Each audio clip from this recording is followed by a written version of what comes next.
Agora eu vou conversar com a psicopedagoga Denise Riani e ela vai nos falar sobre transtorno de déficit de atenção e hiperatividade. Bom dia, Denise. A partir de que idade isso começa a aparecer? Bom, isso nasce, né? Para ter transtorno de déficit de atenção, tem que nascer com a criança.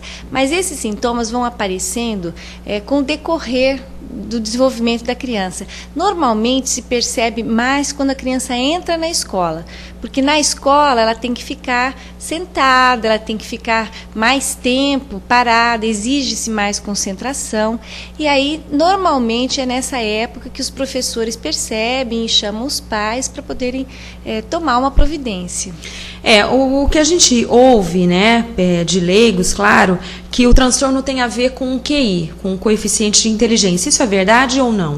Não tem absolutamente nada Falam-se que as crianças com déficit de atenção seriam mais inteligentes que as demais. Isso é mito, então? Não necessariamente elas são mais inteligentes, e nem menos inteligentes, tá? Existe uma média que elas podem ser mais inteligentes, tá? Mas não é uma regra. Existem crianças com o QI normal e a grande maioria. Agora, Denise, quais são os prejuízos para essa criança que não tem esse transtorno detectado precocemente? Bom, elas vão ter um sofrimento bastante grande, porque se ela tem mais sintomas na área da hiperatividade, que são aqueles sintomas que eu falei, ela vai ter bastante problemas de comportamento, ela vai ter dificuldades de adaptação na escola, muitas vezes elas são taxadas de mal educadas e acabam não tendo amigos, e os pais acabam não querendo que essa criança vá na casa, elas começam a ter uma série de dificuldades. E quando ela tem mais sintomas na área da atenção, que são aquelas crianças que ficam voando na sala de aula, que não conseguem copiar a matéria até o final, deixam tudo sem acabar, não terminam o que começam, não prestam atenção a detalhes, erram muito por descuido, esquecem as coisas, não dão recado, esquece que tem tarefa, esquece a maioria das obrigações. Então, essas crianças vão ter um prejuízo muito grande na área escolar, porque não prestando atenção, não conseguem aprender como poderiam aprender, como têm o potencial para aprender. E qual o tratamento para esse transtorno?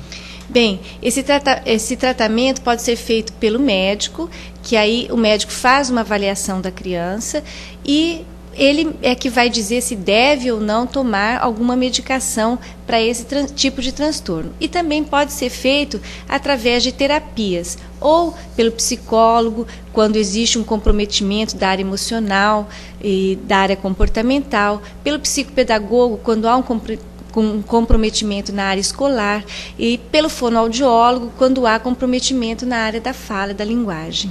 Correto. Agora, Denise, esse tema, o transtorno de déficit de atenção e hiperatividade, ele é relativamente novo para a gente, mas ele sempre existiu, né? Por que isso veio à tona nos últimos anos, nas últimas décadas apenas?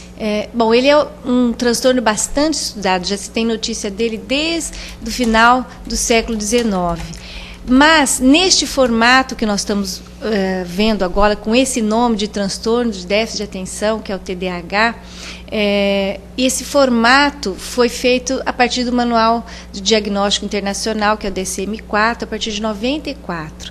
Então, a partir disso é que se teve uma forma mais completa de sintomas para a identificação do quadro, e a partir disso que começou a se ter mais diagnóstico. Então, hoje, todo mundo fala mais no assunto porque existe mais conhecimento e, portanto, mais diagnóstico. Correto. Agora, tem adulto que também tem um transtorno, mas como você disse, esse transtorno nasce com a pessoa. Então, ele foi uma criança com esse transtorno também, né? Exato. Agora, como é que é o tratamento para o adulto? É semelhante ao da criança? O adulto, ele tem que também ser avaliado, porque é muito importante o diagnóstico correto. Não é porque uma criança é mais agitada, porque uma criança é mais inquieta que ela tem TDAH. Isso perturba um pouco os pais, né? Isso. Muitos confundem, acabam procurando um especialista, meu filho tem déficit de atenção ou é hiperativo. Mas como é que se identifica, então? Como é que se separa os que realmente são hiperativos e os que são uma criança um pouco mais agitada, mas que não tem o transtorno? A gente poderia dizer que é um diagnóstico dimensional. É a dimensão dos sintomas que importam. Por exemplo, todo mundo tem algum momento da vida que é desatento. Tem algum momento da vida que está mais inquieto, mais agitado. O TDAH, ele tem esses sintomas numa dimensão muito alta. Ele sempre está agitado, ele sempre está desatento e numa medida muito alta, que causa prejuízo para ele, tanto na vida social, quanto na vida familiar, quanto na vida escolar. Então, quando esses sintomas são muito intensos, estão prejudicando, deve-se procurar um especialista, porque só o especialista realmente vai poder dizer se tem o transtorno ou não.